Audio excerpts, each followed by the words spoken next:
Welcome to Darkwater Rising. In this file, we're going to read Chapter 7 together. Please have your book out and open to page 53. Chapter 7. I came home Wednesday evening to find kids all over the yard. Kate sat on the steps with two neighbor girls, Catherine Vetter and Francesca Mason, jars of lightning bugs in their laps. The black bugs snapped and clicked against the glass, and Kate, grinning, held hers up for me to see. I heard counting coming from behind an umbrella chinaberry tree next door, and saw a handful of Peak children scramble for good hiding places before the count reached 10. And out in the street, the boys hadn't given up on their game, even though the day's light was almost gone. Jacob Vetter tossed a ball into the air and swung his bat. A loud crack sent Matt and Jacob's cousin Alan sliding across the dirt after a fly ball. Clouds of dust billowed into open windows, and when Matt came up victorious, he reared back to throw the ball to Jacob. But something stopped him. He stood there, arm flung back, staring at a young colored boy, not much bigger than Kate. I'd seen the boy watching at the edge of the road, eyes wide and eager, bare toes digging into the dirt. "Come on, Matt," Lucas complained. "Throw it." Matt just stood there, his face a puzzle. He slowly lowered his arm. "What's your name?" he asked the boy. "Toby." Matt nodded. "Well, here you go, Toby," he said, tossing the ball to him. "Jacob's waiting." Toby pitched the ball back and sat down in the dirt again, a grin of pleasure on his face. For such a little fella, he had a dang good arm on him, but it was Matt who'd surprised me most. He rarely showed this generous side of himself, not to me anyway. I glanced at Lucas and saw amazement skitter across his face, too.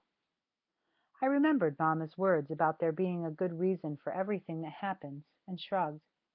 Maybe a bit of Galveston was what Matt had needed all along. I squeezed around the girls and took the steps up to the gallery 2 at a time. Mama and Papa sat outside on the east end, catching the breeze and watching the kids play. They waved at me, and Mama hollered, "Supper's in the oven." I waved back, already headed for the kitchen. Thursday morning, I skipped my usual route down Broadway and took Avenue N instead, the same way Ben and I had walked to the beach last Friday. Sunrise colors faded to a cloudless blue sky as I approached the Garten Verein. Unlike my first night here, I heard no band music, no crash of bowling pins, no laughter, but it did make me long for the beach again. As much as I liked my job, I found myself looking forward to Saturday evening after work. Ben and I planned to meet at the Pagoda Bathhouse again, and on Sunday we were going fishing. I turned south by Ursuline Academy, and my heart nearly skipped right out of my chest. Ella Rose stood in front of me about 10 yards away, hair shining, blue eyes smiling. "You must be Ben's cousin," she said, walking up to me. "Seth, right? I'm Ella Rose Covington. Henry told me what a good carpenter you are." I couldn't seem to get my mouth open. Henry?" "My cousin, Henry Covington. He said you work together?" "Oh, that's right, we do. It's a pleasure to meet you." "Thank you." She gave me a bright smile.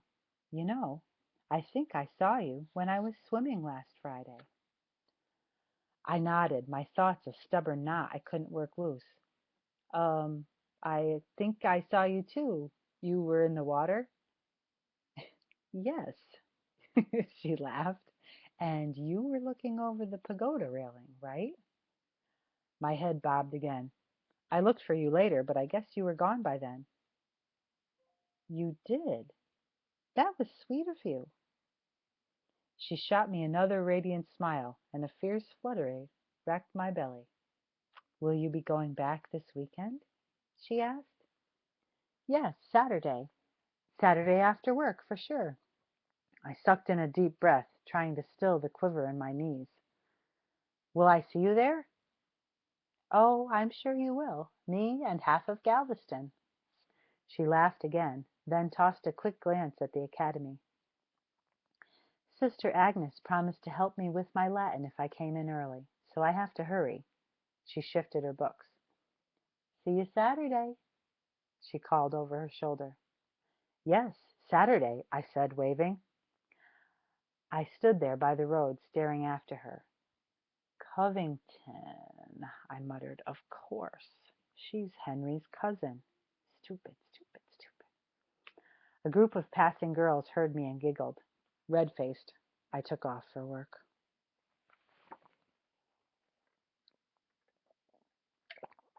Mr. Farrell put me with Zach and Josiah again. "At the rate you boys are going, we'll make our deadline and get that bonus yet." For the first time, I saw a big smile on Zach's face. I guess he really needed the money with so much family to care for. It made me eager to make sure he got it, not that I couldn't find a good use for the extra pay myself. I wondered if Ella Rose went to dances at the pavilion. If I ever hoped to take her, I'd have to look into buying some decent clothes, though after putting away 3/4 of my pay, the rest wouldn't go very far. I remembered the way the Garten Verein had looked Friday night, and I could almost see Ella Rose standing under a leafy canopy in front of the pavilion, brilliant light casting a halo of silver around her like... I felt a nudge, blinked, and Ella Rose disappeared. "You all right?" Zach asked, his arms full of lumber. "Yeah, I'm okay." I ducked my head, hoping he wouldn't see the sudden heat I felt in my cheeks. I grabbed the sawhorses and carried them up the stairs. By afternoon, a few clouds had rolled in, and the wind shifted to the north, bringing a hint of prairie and mesquite, hills and home. I breathed it in, but there was something else, too, tingling at the edge of my senses. I stood by the raised basement, letting the feeling grow inside me, and remembered. A north wind always brought change. Mr. Farrell must have sensed something, too. He stood on the gallery, overlooking the gulf, his face furrowed with an edgy bewilderment. I looked, too, but couldn't figure out what had caught his attention. The tide was high and the water rough, yet despite the peculiar haze in the sky and the fresh northerly wind, the gulf still swelled and rolled onto the beach like it had since the day I'd arrived. As the day wore on, we all seemed to move slower. The north breeze had done nothing to lessen the heat, as I'd hoped. In fact, it grew even sultrier, sitting heavy on my brow and in my chest, weighing me down till every breath was an effort. I soon forgot about Ella Rose, and by sunset all I wanted to do was go home and fall asleep by the windows. I'd set the clock to go off earlier Friday morning, and when the alarm sounded, I jumped to turn it off. Lucas groaned, and Matt muttered, "Can't you put a pillow over that thing?" "Go back to sleep," I whispered, jerking on my pants. I carried my best work shirt downstairs with me, washed up outside, and took extra care in combing my hair. There was a good chance I'd run into Ella Rose again this morning. I headed for the kitchen to pack my noon meal and found Mama wrist-deep in bread dough. There'd be 6 brown loaves sitting on the stove when I came in this evening. She tilted her big bowl, turned the pale mound onto the floured table, and began the rhythmic push and fold of kneading. Kate, feet still bare, danced back and forth on the wood floor behind her. "Would you take her to the outhouse before you go, Seth, so I can finish up this bread?" "Ugh," I groaned. Didn't she know I had a real job now, like Papa? "Mama," I said, "I can't keep doing this. I'm not a kid anymore." She paused slightly in her rhythm, and without ever looking up, she said simply, "I know, Seth." I stared at her, waiting for something more, some glimpse of understanding. When it didn't come, I grabbed Kate's hand, pulled her to the door, and down the stairs.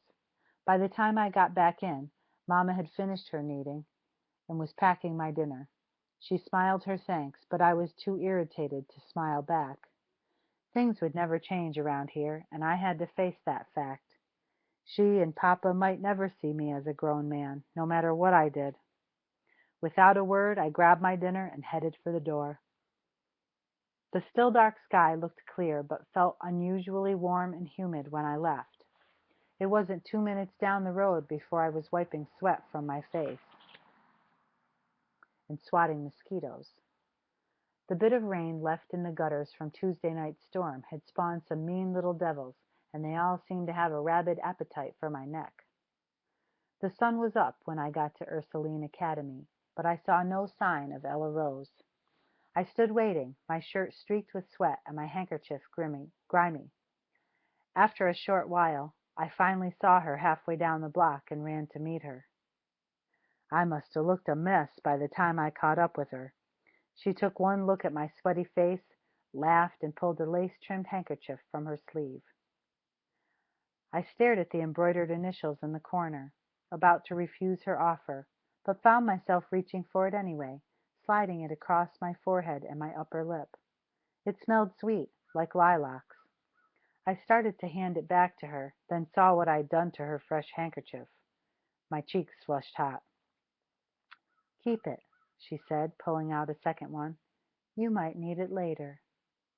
She patted at the moisture beading on her own forehead and neck, and laughed at the sullied cloth. "Where does all this grime come from?" I shrugged, smiling at the effortless way she set me at ease. She glanced over at the academy and sighed. "I have to go." "See you tomorrow?" I asked. She nodded, waved, and headed for school. I tucked the handkerchief into my pocket and went on to work. Since I'd started out early, I was at the site long before anyone else. I climbed to the newly finished gallery on the last house, then up to the roof where Frank and Charlie had begun shingling yesterday evening. I could see the whole city from up there, and recognized a lot of the buildings that Uncle Nate had pointed out on our trip from the train station. St. Patrick's Catholic Church, with its spires still under construction, and Bath Avenue School, the Levy Building on Market and the Tremont Hotel, the twin towers of St. Mary's Cathedral, and, of course, the thousands of gray slate roofs. I turned and looked east, following the curve of the beach toward Boulevard Roads, the great deep-water channel at the end of the island. A large freighter had just emerged from Galveston Bay, making its way through the roads. The north wind blew great plumes of steam over her bow, and I watched until she became a dark spot on the horizon, all but lost in the wide green gulf. Then I heard voices. The men were here, and it was time to go to work. This concludes Chapter 7. Thank you for reading along.